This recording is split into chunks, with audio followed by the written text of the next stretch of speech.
For this entire month, we're having our Community Impact Series. And this week, I want to highlight one of the greatest community impact organizations around, none other than the Norfolk State University. It's graduation. We have so many students that are leaving this great institution, going out to make a difference in the world. And Norfolk State gave them their start. Today we have with us in studio the former SCHEV president and current co-chair of the Student Advisory Committee for SCHEV. This is Stay the Water. I'm your host, Dr. Eric LaVille. We'll be right back in just a moment. Welcome back. It's Stay the Water. I'm your host, Dr. Eric LaVille. We want to thank you for joining us, as you always do, on this beautiful Sunday here as we broadcast from the campus of the Norfolk State University here in the great city of Norfolk in Hampton Roads, Virginia. Also, in studio, we have with us, who keeps us right and tight all the time, on the wheels of steel, our producer, Marvin Folks, also known as DJ Scandalous, which you can hear every day on the station from 2 to 6 p.m., also on Saturday. And yes, he's the hardest working man in radio because he is here with us on Sunday as well. You know, I'm very excited to do this series, on this particular show. Those of you that listen to us, we have various series that we do, and we're able to bring cutting-edge movers and shakers or policymakers to discuss issues important to the community. That's right, we bring it right to you. And this is one of my favorite series that I like to do. It's called the Community Impact Series. And the Community Impact Series, what I like to do is bring individuals and organizations that are making an impact in the community. That's right, from the ground up. And of course, if you're listening, as you listen to the show, you know that we have individuals from nonprofit organizations, corporations, and individuals and citizens that are in the community. Today what I wanted to do, I wanted to highlight our institution, one of the greatest institutions in the country, really in the world. And that's none other than the Norfolk State University. We're coming off of graduation, and on yesterday, we had over 600 graduates receive their degrees. And when we say receive their degrees, they received a degree which signified the completion of 4+ years of their lives that they dedicated to learning their information about areas in their career that they want to go into. And not only that, but it also signifies a growing up. It signifies a leap in from their maturity from some, I call them kids, but for some young adults now that came in as children at 17, 18 years old, now they're leaving as 21, 22-year-old adults, others that are graduate students, and others who are what we call non-traditional students. And I don't think there really is a term of non-traditional anymore, but people who have families and people who have careers and want to come back and become specialized in a certain area. But to see those individuals walk across the stage, what I call the future leaders of our world, it's truly a remarkable moment every single time I see it. And I'm fortunate to be a part of it. We're fortunate to have great leadership at our institution with our board of visitors, of course, led by our president, Dr. Javon Adam Gaston, which we refer to affectionately as Dr. J, and the entire cabinet, faculty, staff, administrators, and of course, the parents, the supporters. It was great to see that. And listen, I don't think there is any other great gift that a child can give to their mothers around this season of Mother's Day than to see that degree, that diploma that's hanging across the wall. So I wanted to bring in someone, and I can give all the statistics about Norfolk State, the great institution that it is. I can talk about the great things that we're doing here, all of the great developments, the increase in giving. I can talk about the capital program that we have. I can talk about all of that. But what I really wanted to do this time is bring in someone who I believe is one of the great products of our institution to really talk about how this institution has really poured into their lives and developed them. And I have none other but in studio with me right now than a phenomenal young man that I've had the pleasure of knowing for the last several years, none other but our former SGA Student Government Association president and current co-chair of the State Council of Higher Education for Virginia, also known as SCHEV, none other than Mr. Jaylin Drewry. Jaylin, how are you today? I'm well. How are you? Doing great. Listen, I know you're fresh off graduation, and we're going to talk about that in just a moment, but I want to talk about first. Well, I'll tell you what, let's talk about that now. Yeah. How was it walking across that stage to receive that degree that says, hey, I did it? It still hasn't hit me yet. It is truly a blessing to have had the opportunity to attend this institution for 4 years. It's truly changed my life and the lives of the folks around me, my friends and my family members. But I know most importantly, I made my family proud. Yeah. And so to see their smiles on their faces at graduation, it was truly an amazing feeling. Absolutely. You say 4 years. It seemed like, you've been here. You seem like you've been here longer, but at the same time, it seemed like it went so fast. Absolutely. How were those, as a freshman? Yeah. When you first stepped on campus, what was your first feeling? I was nervous. I think like most college students, yeah. I was nervous. I was filled with excitement. I didn't know what the possibilities were, the things I could do. But I was ready. I was excited. Yeah. We didn't know what was ahead of us. Came in fall of 2019, mm-hmm. and that spring semester, a global pandemic started. That's right. And so it was truly an eye-opening thing for the students, but also for this institution during that time. You mentioned fall 2019. It seems like, like I said, I've known you, fortunate enough to know you and many other student leaders and students since I've been here. But we actually came in the same time. Yes. So it's like, you're like the first cohort. Yeah. Like I said, right, exactly. That I saw as a freshman. Yes. And now you are a graduate. Yes. You were a student, but now you're an official alum. Absolutely. In coming into the institution, you said you were nervous and then the global pandemic. Tell me about how that pandemic really impacted, your development as a student. It changed the way that I had to imagine learning. Going from being in the classroom to having to learn virtually through a video conference or through discussion boards, things that we weren't as a society, we wasn't used to, and as an institution, we weren't used to. I certainly had not been accustomed to that, but we had to adjust. In order for us to get to this point, we had to adjust. Adjustment is a part of life. Yes. Right? And you mentioned adjusting, but not only students had to adjust. Yeah. But professors had to Absolutely. adjust. We as an institution had to adjust to deliver the high quality of education that, we're accustomed giving. And that you, as a student, which I always call our greatest asset. Yes. Right? All of us exist. The facilities, the faculty, the administrators, yes. The food service. Absolutely. Everything exists because of one important part. Yes. The students. Yes, that is true. That is absolutely true. And I say this all the time, is that everything that we do at the institution at Norfolk State University is a universal effort, right? It's part of an institutionalized effort to make sure that these students graduate, right? That's what they come here for, education, but they also come to be made whole.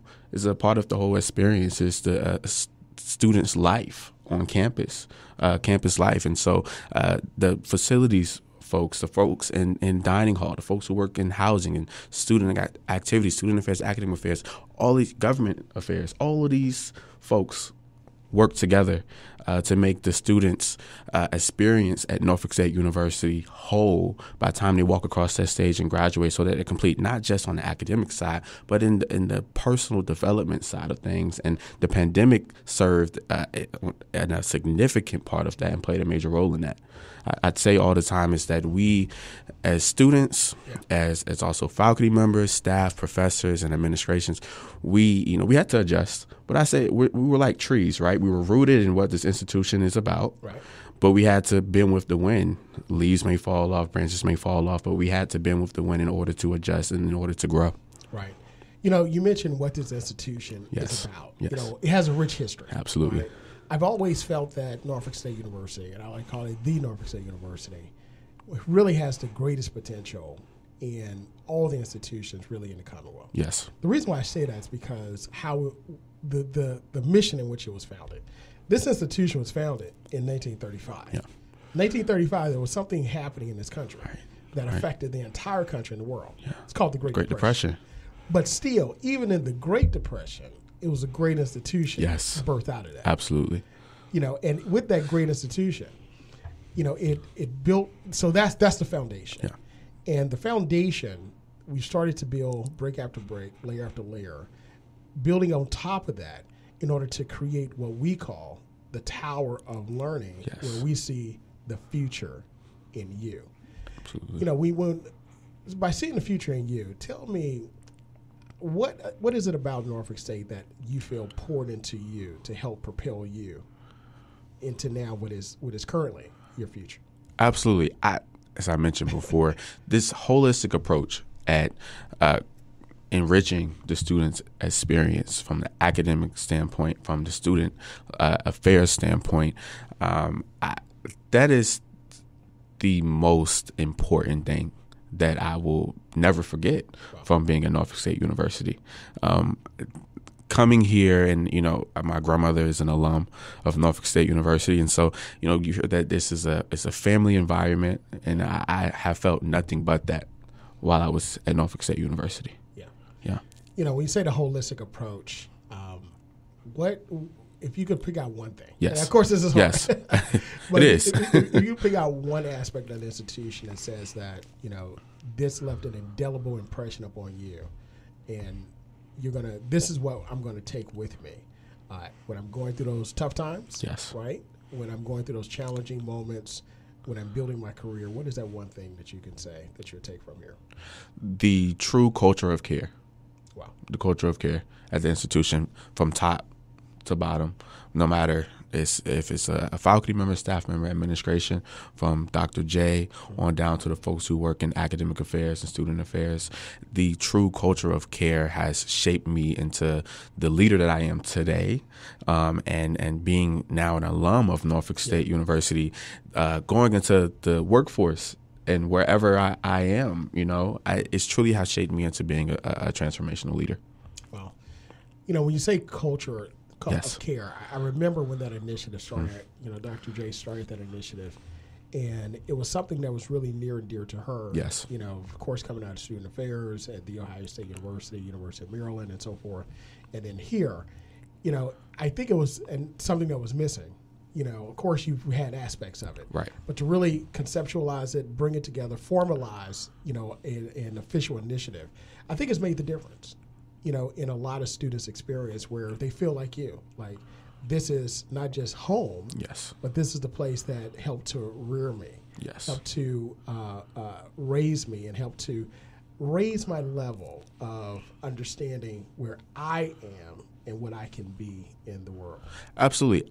The Culture of Care Initiative, and I remember it was started in the middle of the pandemic, and it truly was the beginning of this institutionalized effort to ensure that students had the care that they needed from the academic standpoint, from the student affairs standpoint, the professional development standpoint, but also the wellness standpoint. We're in the middle of a global pandemic where HBCU students and Black and brown people were experiencing mental health issues at a higher rate than anybody else. That's right. And so it was really important to Dr. J and to the institution to make sure that those efforts were seen, right? That those things that were being done at the administrative level were being seen by students. And I can say this today, that the students definitely appreciated the level of care that was taken during the pandemic. Absolutely. This is Stay the Water. I'm your host, Dr. Eric Lavelle. Today we have in studio with us one of Norfolk State University's best and brightest, former Student Government Association president and current co-chair of the State Council of Higher Education for Virginia, also known as SCHEV, for the Student Council, Jaylin Drewry. We're talking about, during our Community Impact Series, the power and the impact of the Norfolk State University. And one thing that I admired about your career here at the institution is that you looked at the possibilities and you took them head on. I want to talk about first your time as SGA president, and then now your time as co-chair of the Student Panel Council for SCHEV, and then your future. As a sophomore, what made you think that you could be Student Government Association president?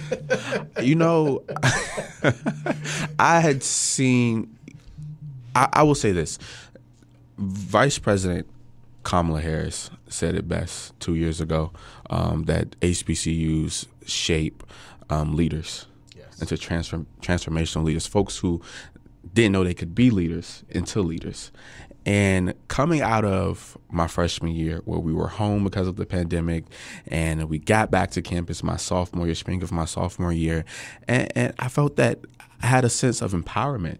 And it was because of my university that had lit a flame under me to get up and say, hey, I can lead the student body. I can be the voice for the student body. I can advocate. It was some leaders that I admired. And of course, there were folks like Vice President Kamala Harris and politicians. But directly here on campus, Dr. J is a transformational leader across the board. Former SGA President Jeremiah O'Brien, Lene Wilson, former SGA president, those two leaders definitely empowered me to be able to lead in the way that Jeremiah led during the start of the pandemic as well. Right. And Lene as well. She was SGA president at the start of the pandemic. And so I felt a sense of empowerment.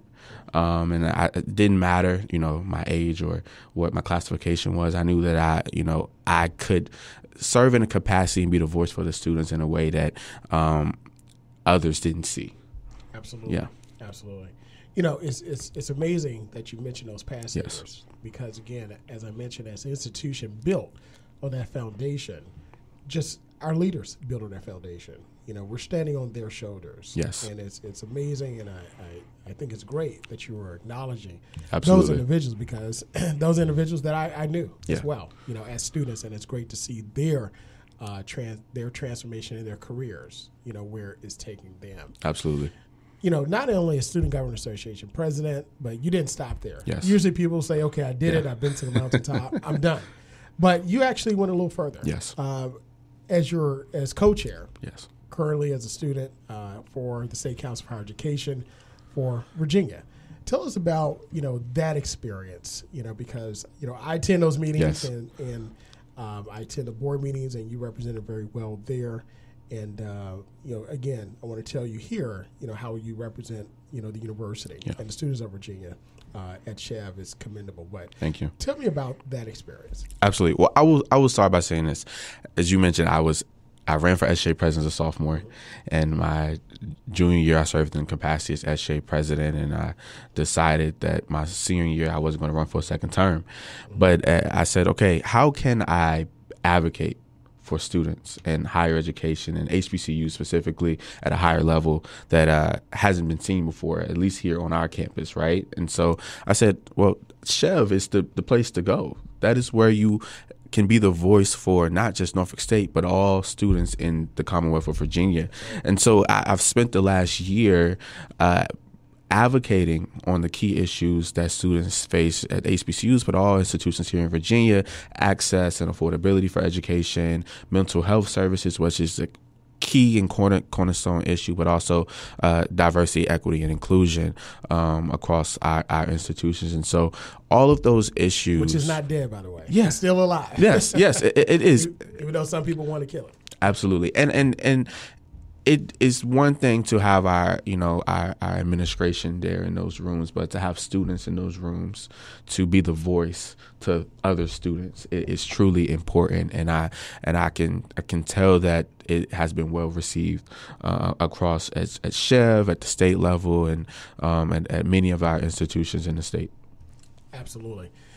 And not just as Student Government Association president, also representing students of the state level, but also you want to leave a legacy here of student engagement, civic engagement. Tell us a little bit about that initiative.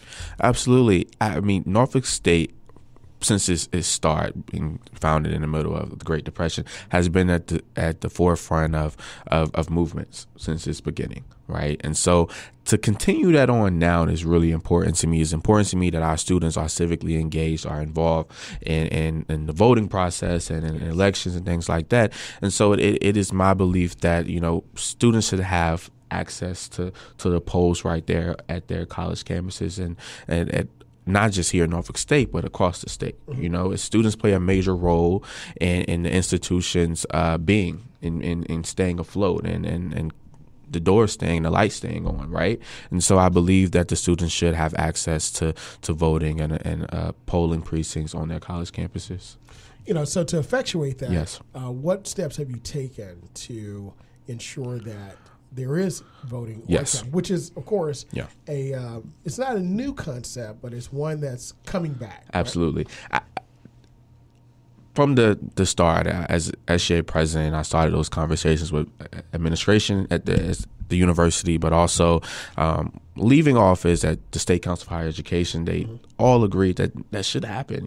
Students have access to the polls. I had conversations with folks at the city-wide level here in the city of Norfolk, and they're in agreement, folks on the city council, and also at the elections commission as well. And so those conversations have been held, and I'm excited about where things are going to go, and I'm hopeful that things are looking good, that we can make that happen here at Norfolk State.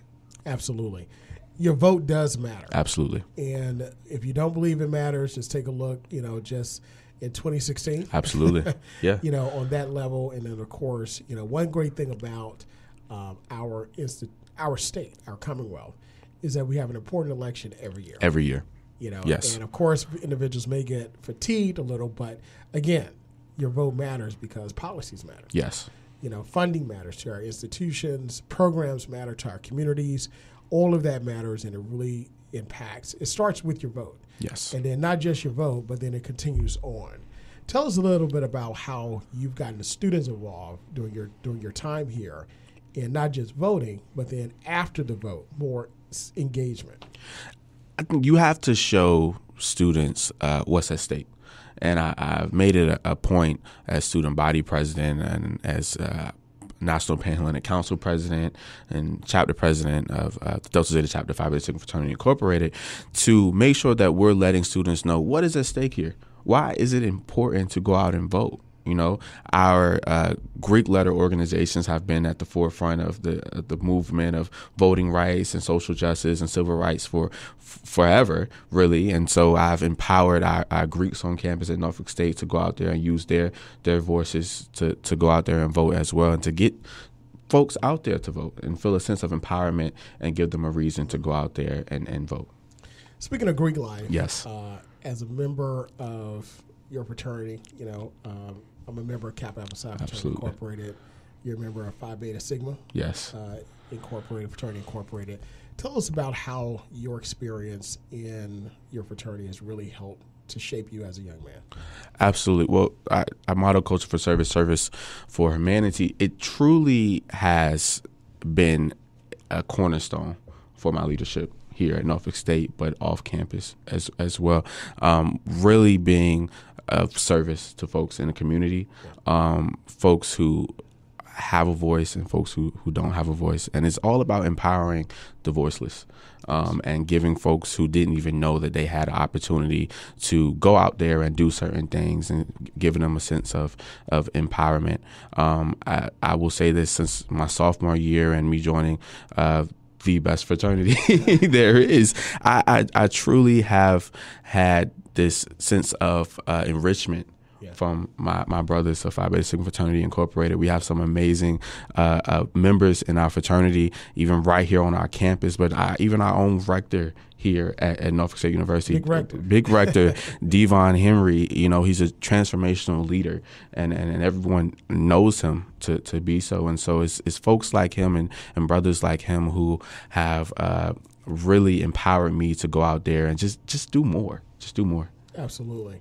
That mentorship, that development, that's one thing that, I've seen the organizations do the sororities, fraternities, really helped to turn young women and young men, Yes. Into men, Yes. And women going out into the world doing great things. It just doesn't stop, Yes. on the campus, but it continues on as well.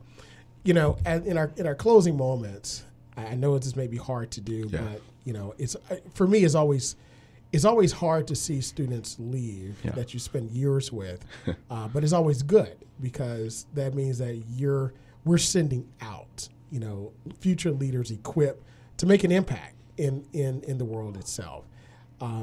Sitting here, can you take a few moments to think about that class, that professor, or that one interaction that you had, that one experience that really changed your trajectory in what you're going to do? Absolutely. I will say this. Coming to Norfolk State, I started off as a computer science major. And I quickly changed my major to political science. Again, I felt that sense of empowerment and uplifting my first semester here at Norfolk State. And it was a mentor by the name of Arquita Howard who showed me that I had a voice and that I needed to use it. Yes. And so she was the one who really shined the light on what was already there. Yes. And I'll never forget that. And she's truly been a mentor to me and a great asset to me. And I'll never forget it. Absolutely.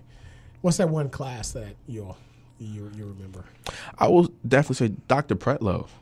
Dr. Pretlow, my Absolutely. constitutional law class. I loved that class. We talked about actual issues that were happening day in and day out. We'll pull up the headlines. We'll listen to Supreme Court cases in the classroom. And it's professors like her who make all the difference, who we talk about real issues. And we have different opinions, but how can we meet in the middle?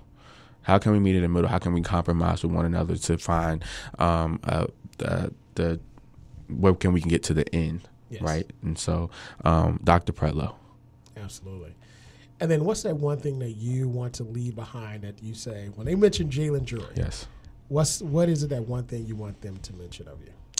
Is that I truly have a sense of wanting to do whatever I can to empower folks at whatever that is in life.